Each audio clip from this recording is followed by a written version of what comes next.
अल्हम्दुलिल्लाह जी हिन इदारे में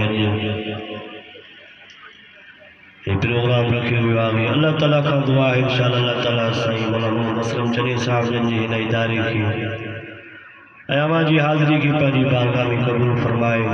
अल्हम्दुलिल्लाह साईं असांजा हज़रत मौलाना मुफ्ती अब्दुल रहीम पठार साहब जन स्टेज ते मौजूद हैं। बस मैं हाज़िर भराइण जे आया हुआ इंशाअल्लाह तफ़सील में साईं जन जो बयान थींदो। मुझा प्यारा भाई दोस्तों है जमात सगोरी अल्हम्दुलिल्लाह मदरसे जो प्रोग्राम आ गए गोठ वारन जे लाइ ये बड़ी सआदत है जो हिन जगह ते अल्लाह ताला जी कुरान मजीद जो मदरसो खोलियो वियो आहे। मौलवी साहब माशाअल्लाह पंहिंजी महिनत सां जमात सगोरी जी तावन सां मदरसो खोलियो आहे। असांजो मरहूम रिंद साहब हुयो फरमाईंदा बाबा कुरान मजीद जी अस्पताल खुलियल आहे हाणे माण्हुनि जी मर्ज़ी आहे को इलाज जे लाइ अचे जेको ईंदो फ़ाइदो थींदो। सो मौलाना साहब अल्हम्दुलिल्लाह कुरान मजीद जी मदरसो खोलियो आहे ऐं अवाम खां न का फीस कोई ख़र्चो न आहे। मौलवी साहब पंहिंजो कमु कयो आहे हाणे तव्हांजी मर्ज़ी आहे पंहिंजा बच्चा दाख़िल करायो या पंहिंजनि घरनि में वाणी छॾियो। सो अल्लाह ताला शाल समूरे हिन ॻोठ वारनि खे पंहिंजनि बच्चनि जी पढ़ाइण जी तौफ़ीक़ नसीब फरमाए।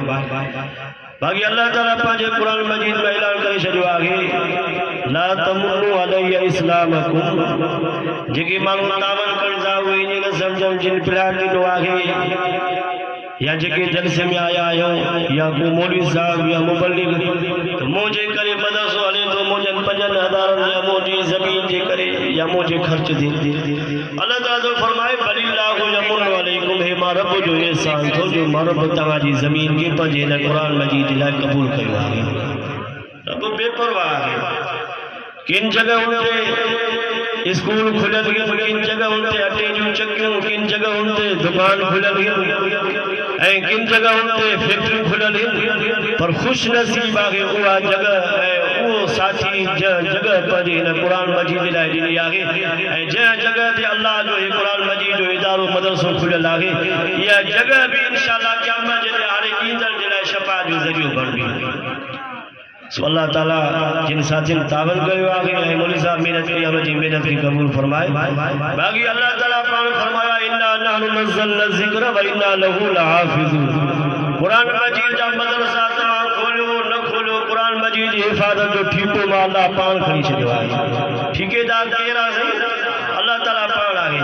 मां आयत बि पढ़ी पर साईं जन आया आहिनि ॻाल्हि ख़तम थो कयां साईं खे माफ़ी पाण कंबा ऐं साईं जन पीर सन हदीस शरीफ में आगे जेको असांजे वॾनि जो अदब नथो करे ऐं वॾो जेको नंढे जे शब्द नथो करे उहो बि असां मां न आहे। सो साईं जन जो अदब ज़रूरी आहे। अदीन कुल्लुहु अदबुन दीन नालो ई अदब जो आहे।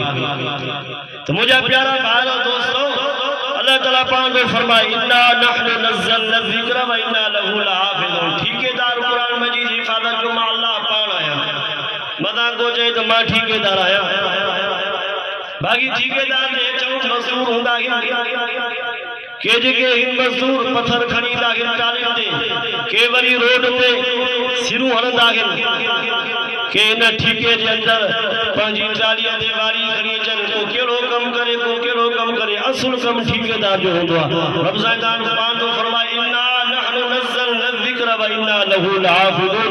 हिन कुरान मजीद जो ठेकेदार मां रब पाण आहियां। या तव्हांजी ख़ुशनसीबी आहे जो कंहिंखे कुरान मजीद जी पढ़ाइण जे लाइ रब चूंडियो सुम्मा औरसलल किताब अलज़ी नस्तफ़ैना मिन इबादिना ऐं वरी कंहिंखे कुरान मजीद जी इन मदरसे जी धरतीअ जे लाइ चूंडियो कंहिंखे अल्लाह जल जलालुहु कुरान मजीद जे मदरसनि जे बचड़नि जे मानीअ जे लाइ चूंडियो। इहो रब जो तव्हां असांजे मथां एहसान आहे। तव्हां असांजे रब जो अल्लाह से बेपरवाह आहे। अल्लाह ताला शाल मौलवी साहब जन जे हिन इदारे खे पंहिंजी बारगाह में क़बूल फरमाए ऐं असांजी हाज़िरी खे पंहिंजी बारगाह में क़बूल फरमाए। व आख़िरु दअवाना अनिल हम्दुलिल्लाहि रब्बिल आलमीन।